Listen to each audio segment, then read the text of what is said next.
Thank you, Mr. Chairman. Thank you, Mr. Kennedy, for being here. Being a few months older than me, I'm going to be respectful to your elders. Not by much. Yeah, not by much, that's right. But thank you. Look at this room. We hadn't had a full room in here since I've been in here 4 years on any hearing. Thank you for bringing the light to what this is all about. It's about health in our country. There might have been a half a dozen people in the last Health and Human Services nominee. Nobody was interested. Lawyer who worked from home in California, didn't do a damn thing in terms of what we needed when COVID was full steam. So thank you. Thank you for getting our young people involved. My two boys, 28 and 30, a year or so ago, they were going to vote for you for President of the United States. You know why? Because you're trying to save their group of people from the chemicals and the things that we have in our food. They're fired up about it. And you brought light to that. And thank God you've done that.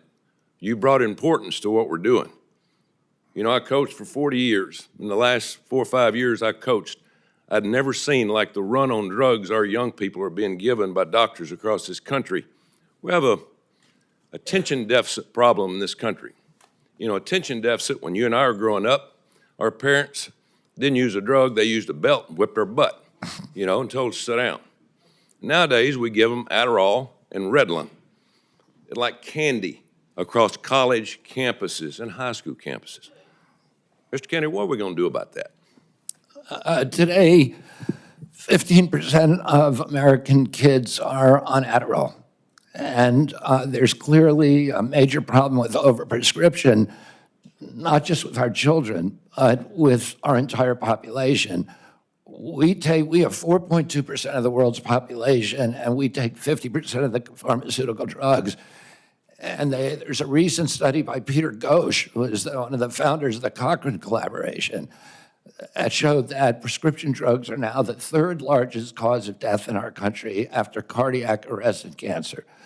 We're not getting healthier. Americans are getting less and less healthy. 70% of pharmaceutical profits globally come from our country, which has 4.2% of the world's population.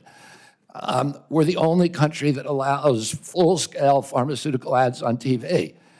And we're all being told you can make yourself, you can eat anything you want, you can smoke anything you want, you can do anything you want, and there'll be a drug to fix you in the end. And it is not a good formula.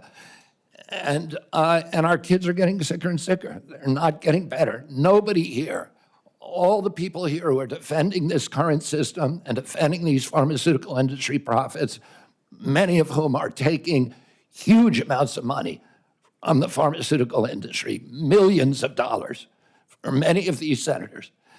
And none of that, this is not making our country healthier. It's making us sicker. We need to get rid of these conflicts. We need good science, and we need good leadership that is able to stand up to these big industries and not bend over for them.